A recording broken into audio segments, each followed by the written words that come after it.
Shalom,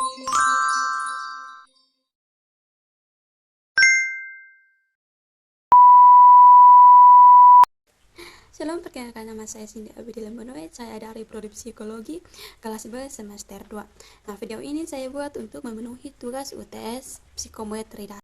Nah, pertama-tama saya akan menjelaskan tentang pengertian psikometri dan latar belakang psikometri. Nah, psikometri adalah cabang ilmu psikologi yang berkaitan dengan pengukuran aspek-aspek psikologis seperti kemampuan, kepribadian, sikap, dan emosi. Psikometri menggunakan alat tes dan metode statistik untuk memastikan bahwa pengukuran tersebut valid dan reliable. Secara etimologi, psikometri berasal dari kata psyche atau jiwa dan metron atau ukur, sehingga secara harfiah berarti pengukuran terhadap jiwa. Selanjutnya kita masuk ke latar belakang. Nah, psikometri muncul dari kebutuhan untuk mengukur aspek-aspek secara objektif dan kuantitatif.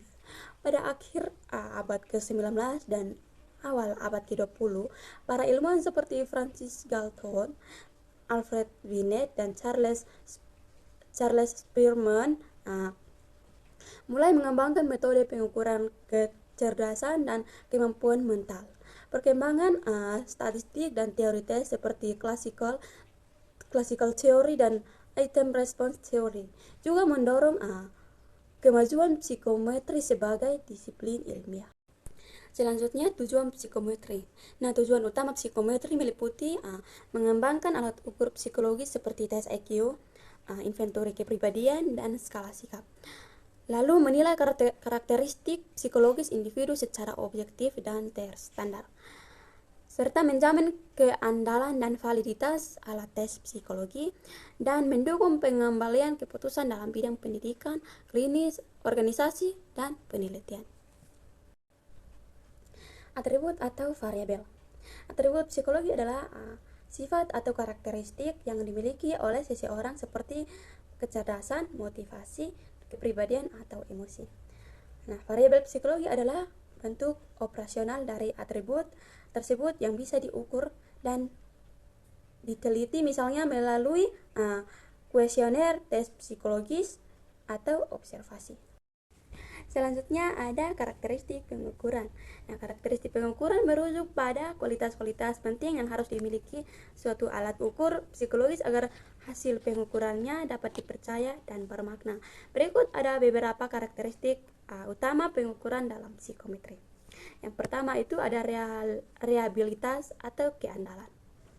Reliabilitas mengacu pada konsistensi hasil pengukuran.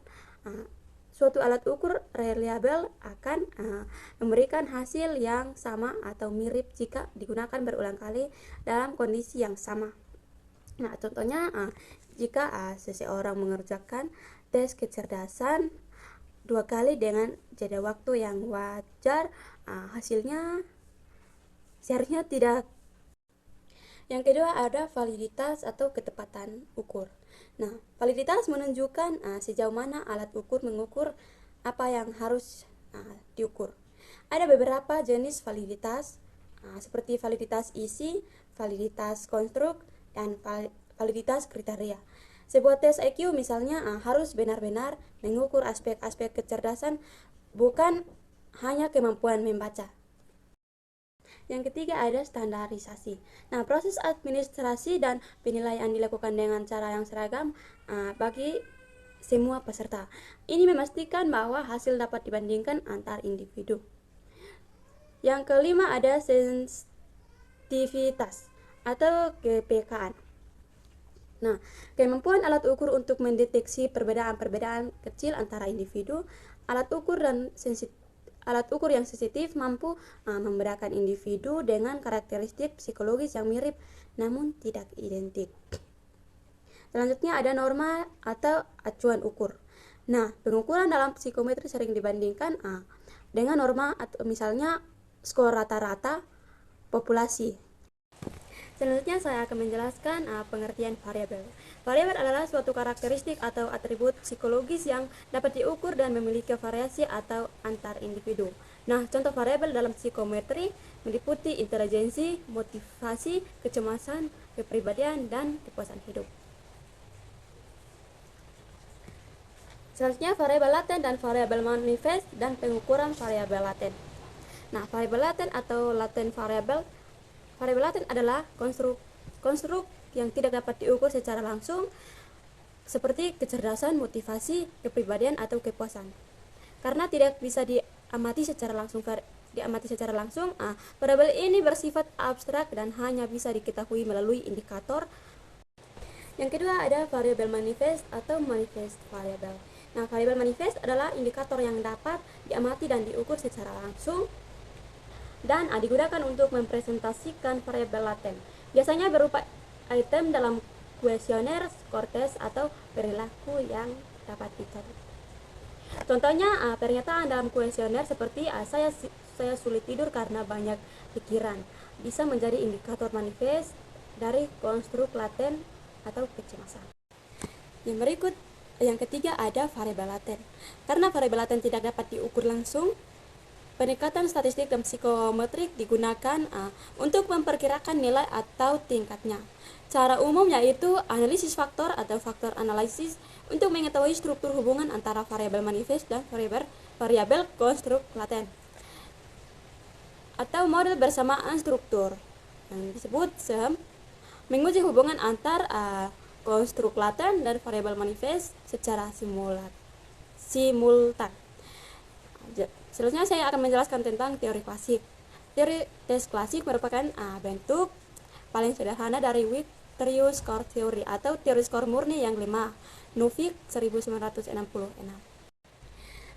Berikut saya akan menjelaskan tentang karakteristik jenis-jenis variabel. Yang pertama itu ada pengukuran nominal. Nah, pada taraf ini pengukuran bilangan hanya dipakai sebagai nomen atau kata Latin berarti nama dan tidak memiliki nilai numerik.